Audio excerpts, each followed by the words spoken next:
when I say masculine to you, what sort of is the first thing that comes to mind? It usually seems to signify sort of like strength, but strength as dominance, and like therefore as violence, I would say. Yeah, I think that most of the people that I know that are men tend to be more like feminine, even like the straight heterosexual cis men that I'm friends with that are like tend to be more feminine than masculine. I think that's probably because I don't think that masculinity is like an attractive quality to me.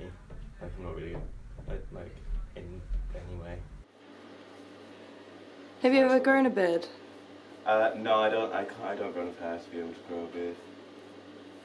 I tried to grow a moustache once, didn't work. Still in an early stage of puberty. Sometimes I get really like dysphoric about my facial hair, because like I'm like cool with having a man's body, but I don't know, I quite like my face looking quite feminine, with facial hair on it, and I'm like, so that's why I tried to grow the moustache, so that I could be like, okay, no, I'm owning this thing. I don't know if I ever really felt like a pressure to be a boy or to be like more masculine. I just kind of like, I didn't really think that there was anything outside of it, so I was just like, when I was younger I used to like wear my sister's dresses and stuff like that, but then my parents didn't like it, so like I stopped.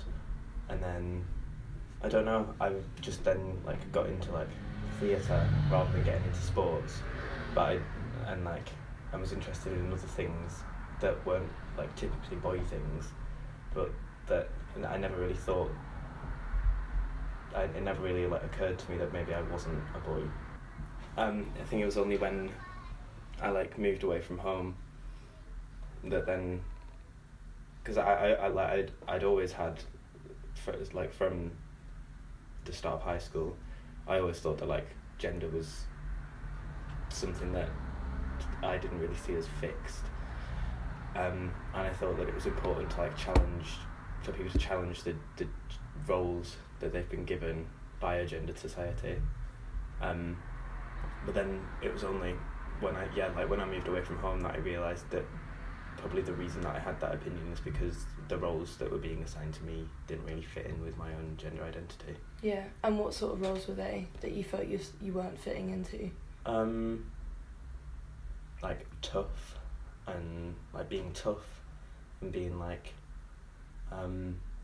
it's the whole thing, isn't it, with like man up, and like that kind of thing. Because I've always been quite like a sensitive, like emotional being, and I think that by being told so repetitively to man up, like during my formative years, then actually made me go in the complete opposite direction, to the point where I now find it quite difficult to access my emotions and to engage with other people on an emotional level, because I kind of like pounded that out of myself, or had it pounded out of me by society. So then, yeah. So you were told a lot to like man up, or that you were a sissy? Oh, it's not even like told like explicitly. I mean, there were a couple of times that I can remember when like I was told it explicitly, or like obviously instances from like kids at school bullying me or whatever.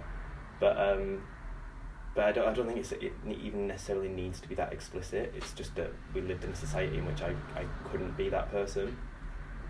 And if I was that person when I was younger, then I would have been an outsider.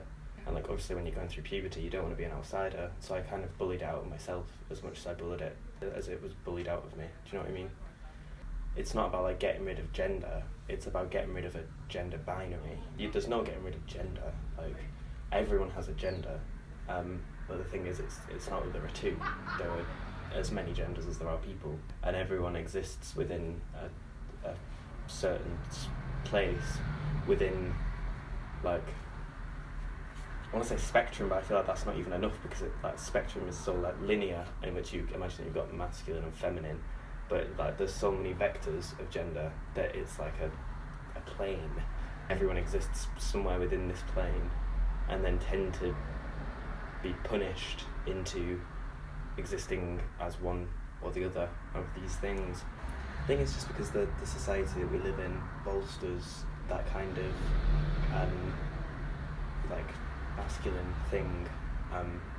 Like it's like a good thing to be like strong and dominant and know who you are, and it's bad to be like vulnerable or emotional or sensitive, like the things that women still get criticised for, and that men get criticised for as well, but it is like being irrational, being emotional, like all of these things. Like femininity is still on both sides, on like all sides, is seen as being a negative thing.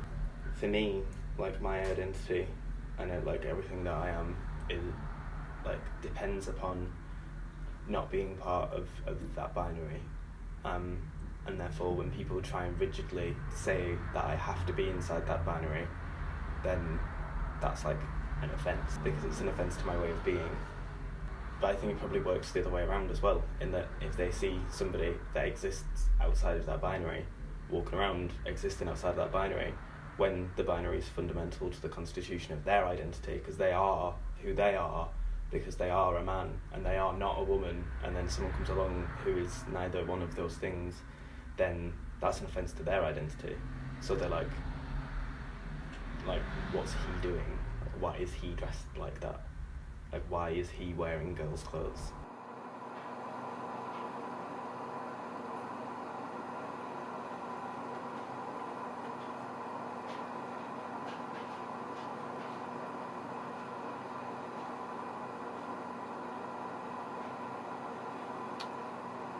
So after a video of me shaving wrong, and then a video of me putting on makeup wrong. It was the conception of masculinity and femininity as ideas that first made it important to assign somebody with a penis as one gender and somebody with a vagina as another gender. Like, before the 19th century, a hermaphrodite, for example, was seen as embodying two genders, and that was fine. But then since the scientific revolution and the technologization of sex, it became the job of science to determine the true gender of an intersex person through surgical intervention, and that like setting upon the body of an intersex person like comes from the concept of masculinity and femininity existing as a binary, and they exist as a binary, but because of compulsory heterosexuality, because we're told that you have to be straight, and if we have to be straight, then you have to be constructed against something else that you fancy. Like, my issue isn't with whether or not masculinity or femininity are good or bad. It's that by assigning attributes of masculinity or femininity to people based upon their genitalia is what I find problematic. And I think that by doing that, then you create problems in the experiences of people who are assigned polarised gender when that's not necessarily who they are. And if you assign somebody masculine qualities when they're not necessarily like advocates of that in their physiology and in their the way that they've been nurtured or whatever, then it leads to negative things. But it does with femininity as well. Both of them are extremes, and if you push someone to an extreme, I think that's probably going to have a negative side effect. Like, we all need balance, and I think that having a balance of masculinity, or having a balance of masculine qualities and feminine qualities, is probably good, especially in a situation or in a world now where people aren't like, I don't know, I think that it's a very it's all very 19th century construct, isn't it? That like a man and a woman get married and therefore become a unit, and there's the balance. But then now we don't do that, we're on our own. so we find balance in ourselves. When I first started getting my head around the language of gender and sexuality and sex, like, I found it really difficult, and like I have accidentally misgendered people, and I've like all sorts, because it's difficult to get your head around. We're brought up in a heterosexual world, and then if you then try and see the world through like a queer lens, then you need a different language. You need, like, it's a completely difficult thing to do. Like, you got to do it, because otherwise you can't see certain people.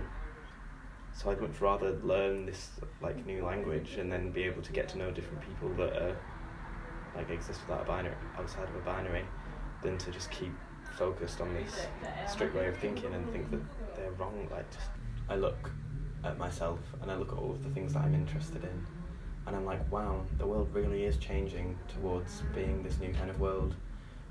But then you look outside of your own little bubble and it's like, oh wait, the rise of the alt-right, Trump, Brexit. Yeah. Intrinsic to masculinity as well probably is fear. Because if something is built around dominance and aggression, then it's also necessarily built around fear. Because that's why aggression exists, is it not? So I think that a lot of people who feel like they need to exist within masculinity are afraid. And it could be like afraid of the other, afraid of the unknown, afraid of people that exist outside the binary, afraid of immigrants, afraid of the new, afraid of change. I think masculinity is built around fear.